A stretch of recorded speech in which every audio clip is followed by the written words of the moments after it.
passe l'argent de l'or.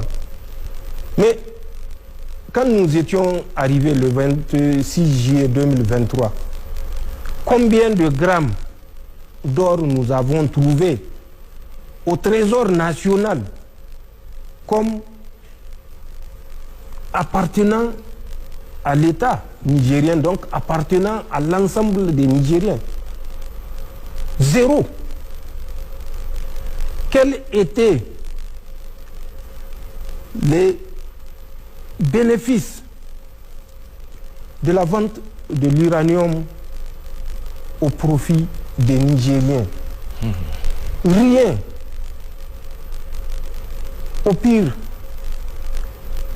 les Nigériens ont bénéficié du cancer, de la pollution de leurs ressources hydriques et de nappes souterraines. Le Niger ou les Nigériens ont bénéficié de la pollution de l'environnement.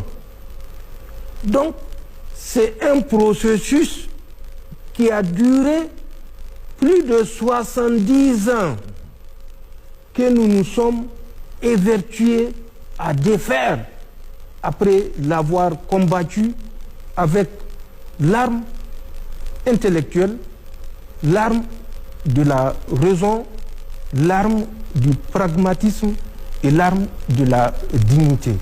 C'est dans ce combat que nous sommes. Le pétrole.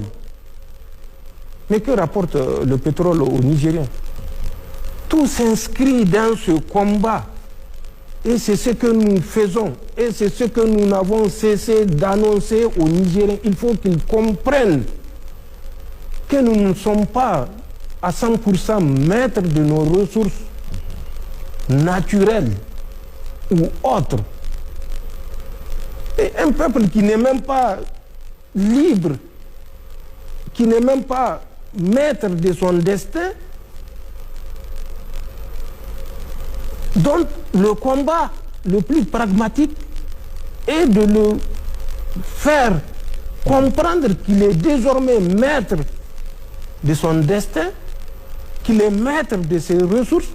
Vous croyez que c'est un combat qu'on peut mener en 2 ans, 3 ans? Vous croyez que ceux qui ont bénéficié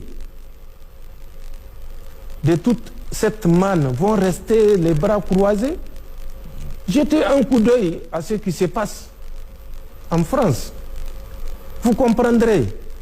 C'est vrai, ils ont réussi à convaincre les Nigériens, et pas des moindres, que notre uranium a moins de valeur que de l'argile, que l'apport des oignons ou je ne sais pas de quelques feuilles de gabou ont plus de devises à procurer au Niger. Mais nous ne sommes pas naïfs. Nous savons que ça là c'est un narratif pour convaincre les Nigériens de l'inutilité de son uranium. Allez-y voir le fait d'avoir arrêté ce pillage systématique. Allez-y voir l'effet que ça a produit dans la politique d'Emmanuel Macron. Et je le comprends en partie. Et c'est pourquoi je compatis à ce qu'il endure. Mais il aurait été plus sage d'accepter que l'uranium, depuis le 26 juillet 2023, est la propriété du Niger. Et que l'uranium est définitivement la propriété des Nigériens.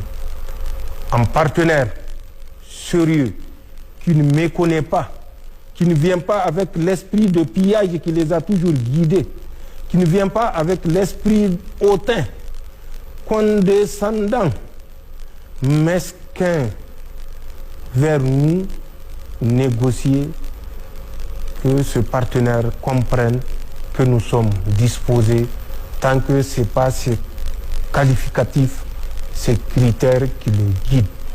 Donc, nous nous approprions nos ressources.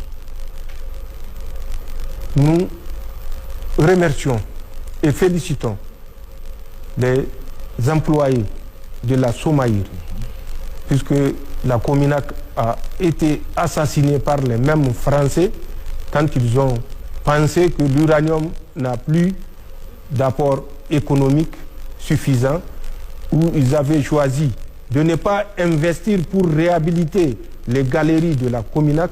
Ils l'ont purement et simplement abandonné, malgré le fait que les actionnaires qui sont d'autres nationalités aient versé l'intégralité des fonds destinés à la réhabilitation du site.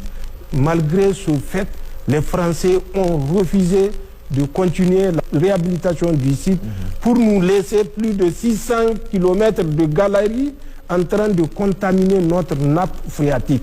Et c'est à nous que je vois certaines organisations mettre en garde. C'est à nous que je vois certaines organisations donner un avertissement pour vous dire le degré d'immoralité qui conduit les affaires internationales aujourd'hui. Donc, que les Nigériens comprennent qu'on ne vit pas dans l'opulence, mais le combat que nous menons est justement celui de permettre aux Nigériens de vivre dans l'opulence. Actuellement, ce qui est des préoccupations